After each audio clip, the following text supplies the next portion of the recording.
And we are live. It's actually 2 minutes past 2:32 p.m. on a Wednesday afternoon. And you are watching Innovation Fika with me, Donny, here on, LinkedIn, and now also Instagram. Perfect, very good. And YouTube as well. Excellent. I added YouTube because some people couldn't comment on the LinkedIn channel. Anyway, Donny here, Innovation Fika, every Wednesday afternoon, 2:30 p.m. My innovation coffee break, my Innovation Fika, 30 minutes, the world's fastest 30 minutes, where I get to meet fantastically interesting people and talk about fantastically interesting things, and with a live audience. And I do this live because I want people to interact and say hi. And yes, hi Yash from India, my dear regular. Good to see you, sir. Happy to see you last week. I know you missed last week. Good to see you back this week. Hi from India as well. But let's get the show on the road, and I will say welcome to this week's guest, Karin Sjöö Åkebloom. Welcome into the studio, Karin. Thank you, Donny. Nice to be here. I'm so happy to have you here.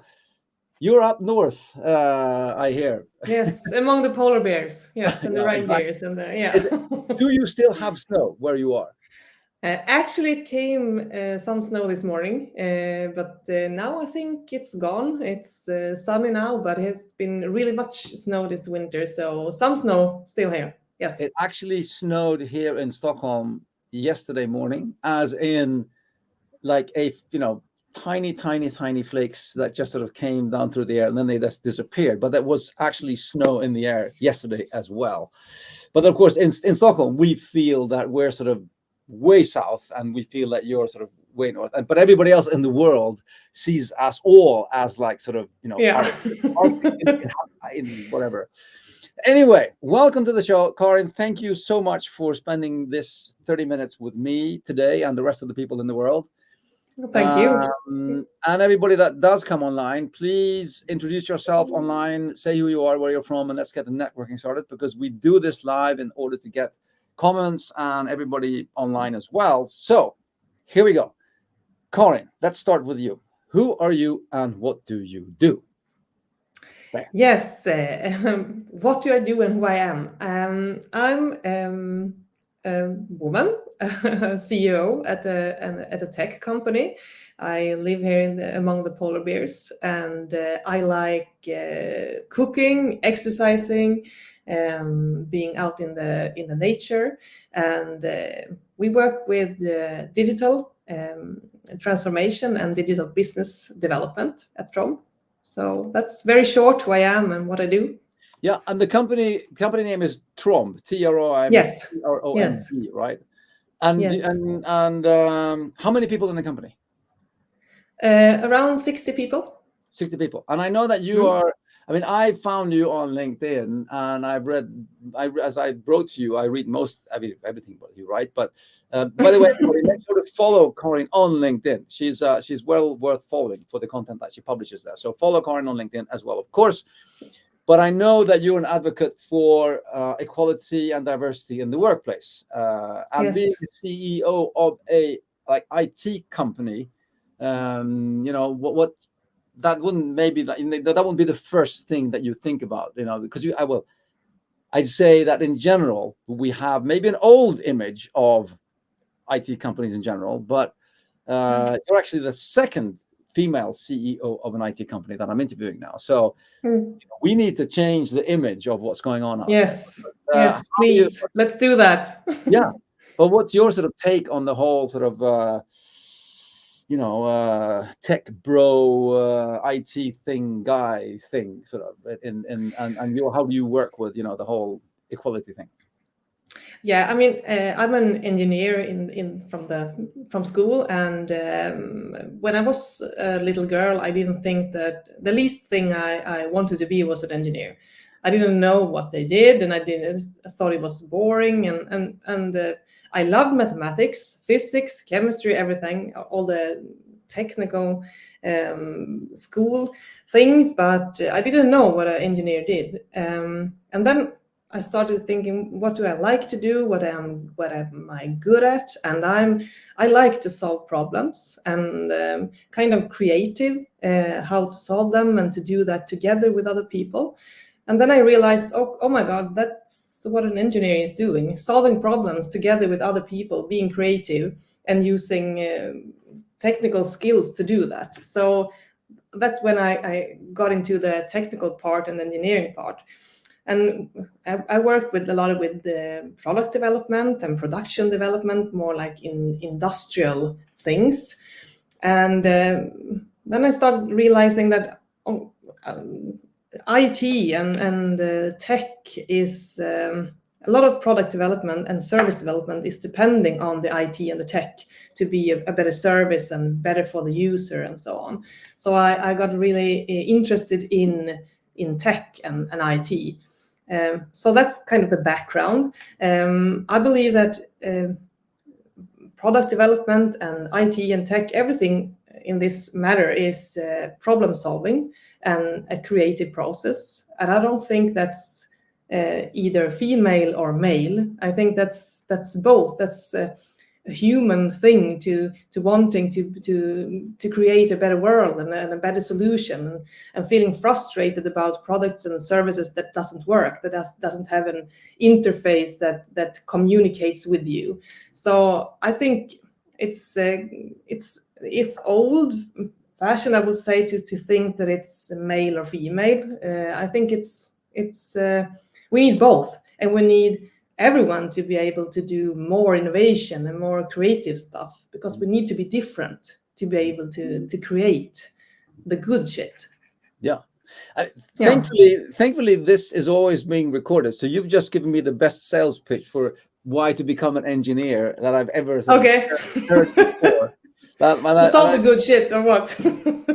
Exactly that part. That's yes, exactly. No, but all of what you said, I can, I'm nodding along here as well. I'm just saying hi to Gunvor as well. Gunvor from Oslo, Norway, who is a really good friend of mine, who is a really, really good psychologist that works a lot with interpersonal relationships and is very interested in the subject that we're talking about when it comes to equality and diversity. So happy to see Gunvor on the call today as well. But coming back to what you were talking about when it comes to because you also talked about the differences and the strengths of differences, but you don't have a straight line engineering starting as a coder when you were 16 and now you're a CEO of a coding company. I heard theater as well before, right? Yes, I've been working at a theater here in the northern Sweden. Yes. Okay, so that wasn't right, and that's maybe not. However, this is interesting because I'm sorry to say this, but in a Swedish setting, you wouldn't think that being an engineer, you'd need to actually also have been at the theater. But one thing that struck me when I was at Stanford in the US was that the first 2 years they don't do any sort of major studies. They only do social sciences, and they do improv theater, and they do building the holistic whole person, and then so they choose which direction they're going.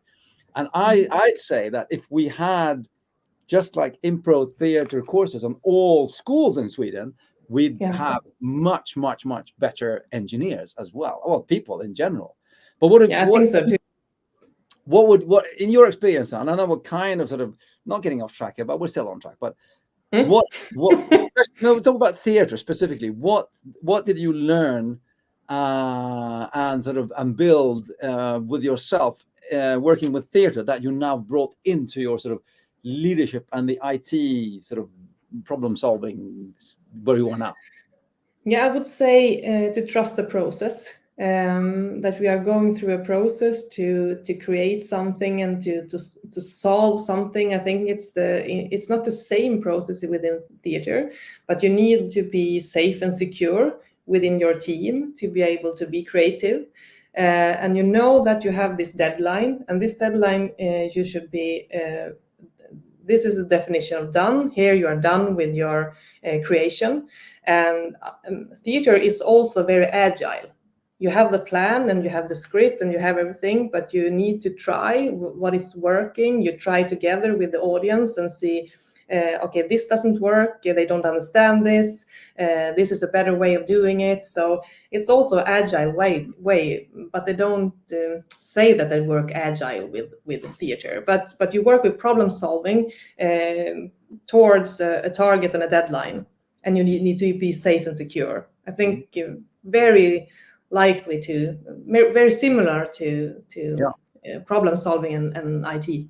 Yeah, and again, hi from Petter as well. Have Peter, go Karin, you're a sergeant true leader. Yes, she is. Thank you, Petter, for jumping in with that as well.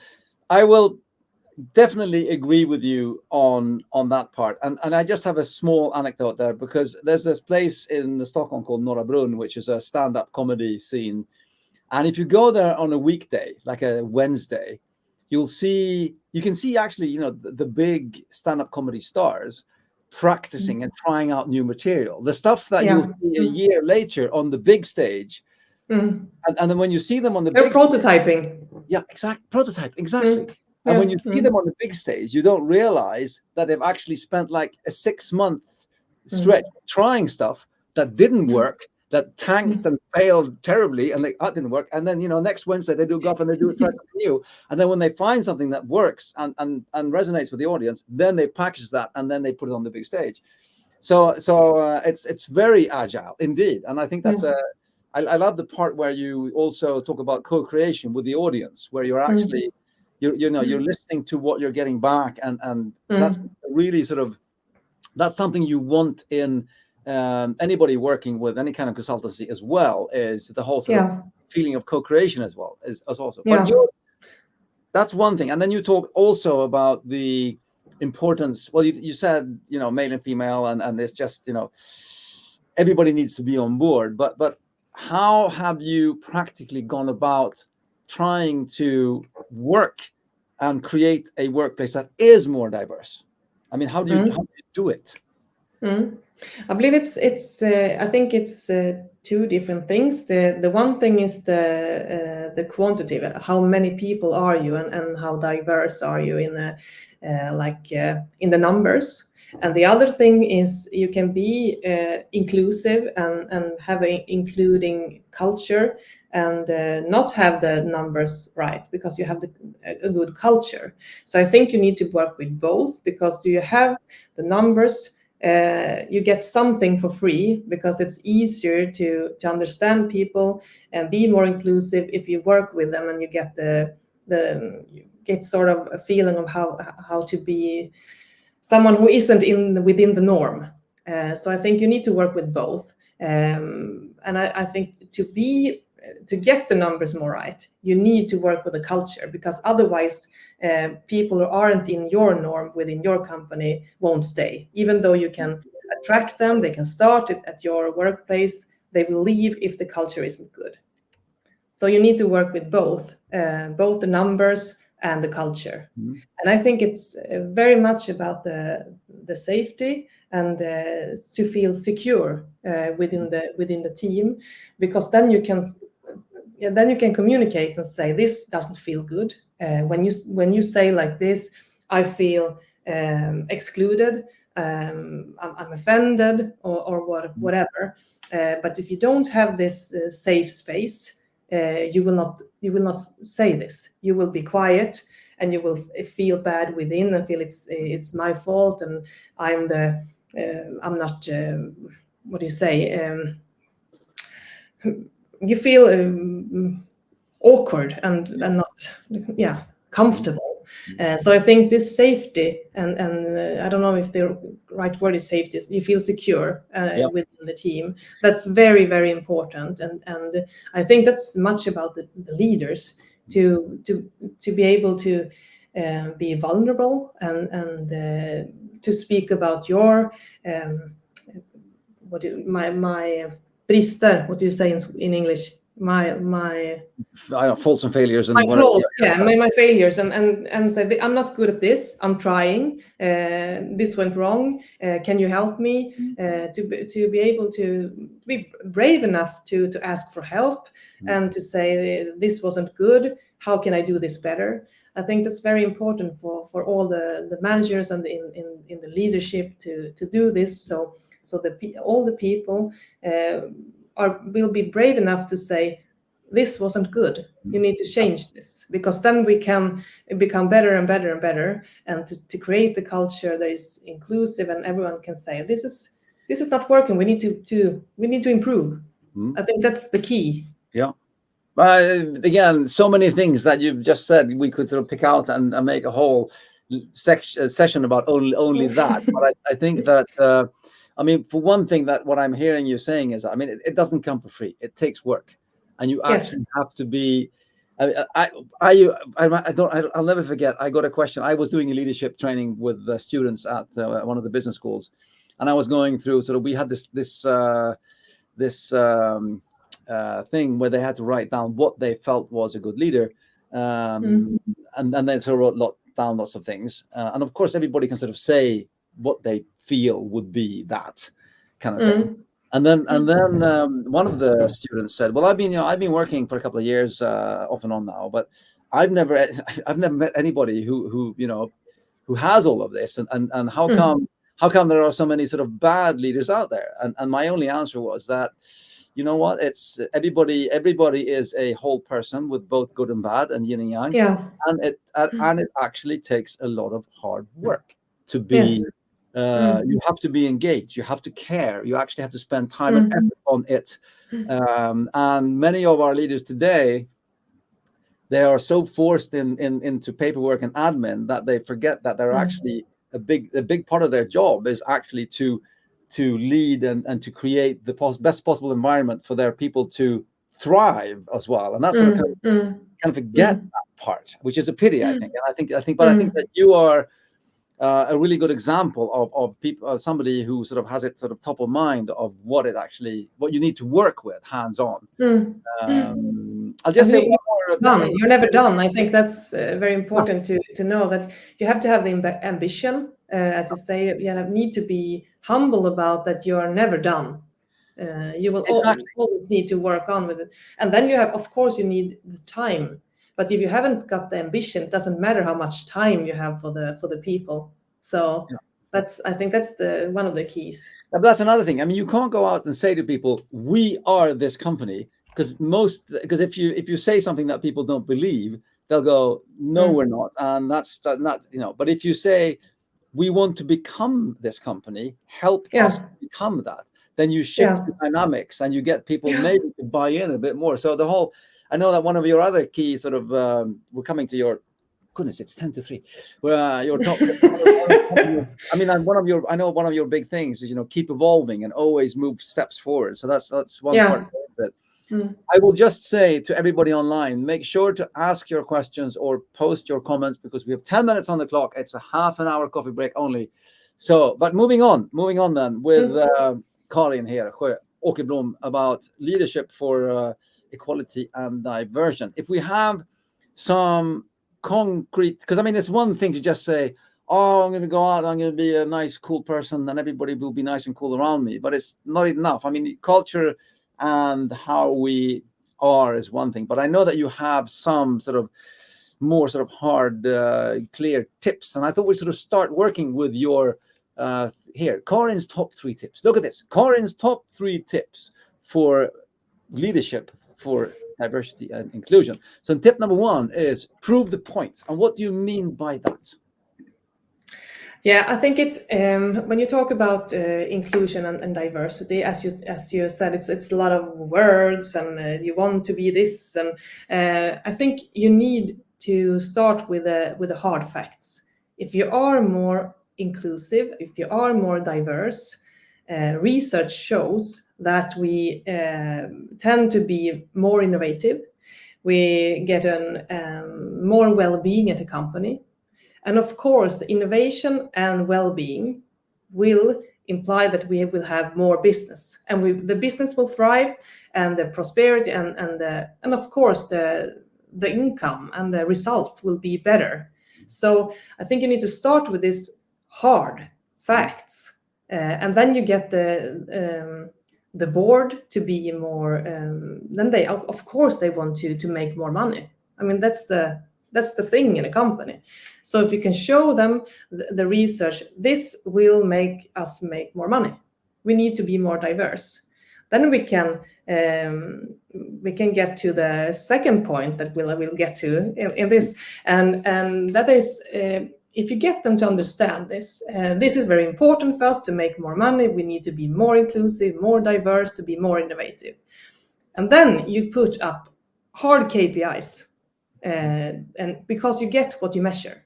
If you measure this, and it can be the most easy thing is to take, I mean, how many men and women, and how many from another country, talk another language, another age, another sex, you name it, all this, and you can put hard KPIs on that and measure that and follow up on that and take actions. What do we need to do? And then you have to try. Then we get into the third point, and we need to try and keep evolving all the time, and then we can try to do this. Okay, that it didn't work for us, then we need to try something else.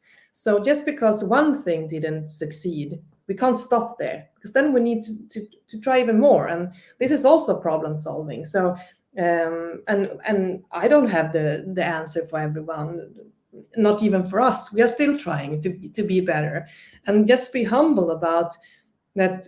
This is not something that you're an expert on this and then you succeed, because you need to do it together in the company and together with your customers, and to create this environment where people want to be and want to develop and want to thrive and do it together. And of course, if you get a more diverse workplace, there will be more discussions. Perhaps there will be more conflicts. People won't think alike, and that can be hard. And then you need to have the methods and a process to work with this, to be able to not just get stuck in the conflicts, to move on and do innovation. Yeah. So I think that's important as well. You can't just bring all these people to the table and think, now we are diverse, we will be innovative, and we will make more money. You won't. You need to work with it. So you need to get the process and the methods, and yeah, I think that's very important. I know, because diversity can be quite messy sometimes. Yes. I mean, Yes. just the whole thing of being in a room with somebody that never ever sort of gets what you're trying to say, because you have two different ways of It's frustrating. I know, it's so frustrating. And it's like, sort of, can't we just be exactly the same, all of us? I'll just employ people who are exactly like I am, because then we'll always agree with each other. It's perfect. Yeah. And it's nice, and No, it's easy. It's comfortable. Oh yeah. And then of course nothing ever happens, because you don't get anywhere, because everybody comes up with the same solution to every single problem again. So, but diversity is messy and it takes a lot of work. But what do you have any sort of any pointers to all of the aspiring leaders when it comes to if people, like, I work with a lot of young leaders, and Kate and KTS, like, I mean, we go through 400 new ideas per year, of which about 10-15% leave us as something that's going on. So about 40 startups per year. A lot of young, immature but smart people, but just not mature leaders or experienced leaders. Any pointers to them when it comes to working with the hard stuff? I mean, like, diversity, conflicts again. Any pointers? I think just be humble about that it's hard, and you're not going to solve this on your own. Talk to a mentor or a coach or someone that you look up to and inspires you. Call them, ask, can you help me with this? I have this problem. Can we discuss this? Can you help me? I mean, most people like to help other people, and I mean, it's satisfying to be able to know I can help this person. So I think ask for help and be humble about, you don't pretend to know. It's better to say, I'm not sure how to solve this. Can we do this together? There's a conflict. I don't know how to solve this. What do you think? I think ask a lot of help. Yeah. And be humble. Yeah, but that's a good tip, because surprisingly enough, once you do ask for help, people are often very open to help. as well. Yeah. Which you know, I need to keep reminding the people I work with here is, you know, if you don't know how to solve something, ask for help. I mean, because you know, the worst thing that can happen is that people say, no, I don't have time, or I can't help you. But most often people will actually, if they're humbly and honestly ask for help, they'll actually want to help. So don't be afraid to do that. And I think also if you want to be more diverse and more inclusive, I think to ask for help is a great key, because if you, and then you need to ask someone for help that differs from yourself, and you know that this person might have another opinion, and it's more comfortable to not ask that person. But if you do that, you get another point of view, and perhaps you can get a more understanding of the conflict. And then, okay, perhaps I need to think differently, or at least take in this perspective on the problem. So ask for help, honestly and humbly. And if nothing else, I think that I know that I've had to work with myself a lot of that as well. It's just trying to understand that, you know, not everybody sees the world the way I do. Exactly. I'm not going to say that nobody else sees the world I do.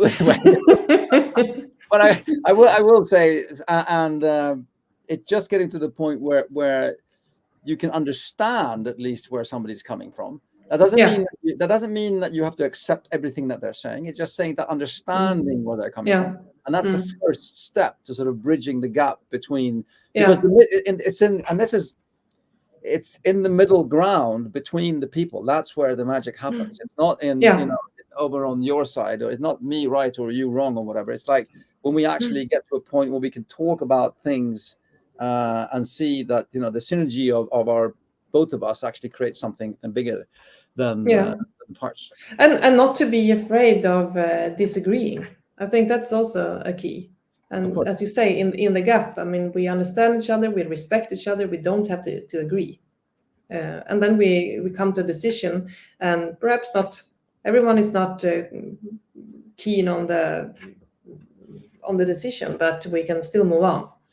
Yeah, but again, I mean, if we're in it together, if we're doing something that's bigger than the both of us, like in a team, in any sport, we can do any sports analogies, but we can do a company analogy as well. I mean, the thing is, if it's bigger than us as individuals, then we both need to accept as well that sometimes decisions will be made that aren't exactly aligned with what I think we should be doing. That's just the way it is.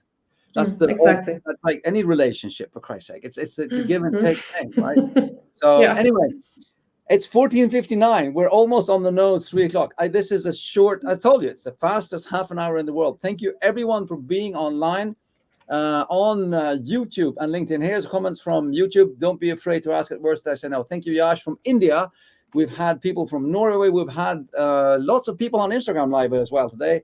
Matt from USA. We've had all over the world. And reach out to Karin Sjöö Åkebloom on LinkedIn. She is an amazing CEO.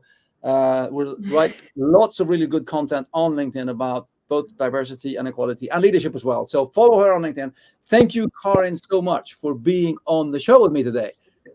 You made my day. Thank you. Awesome. Thank you. You made my day. Okay. Have a nice day. Yeah. Bye, everyone. Bye-bye.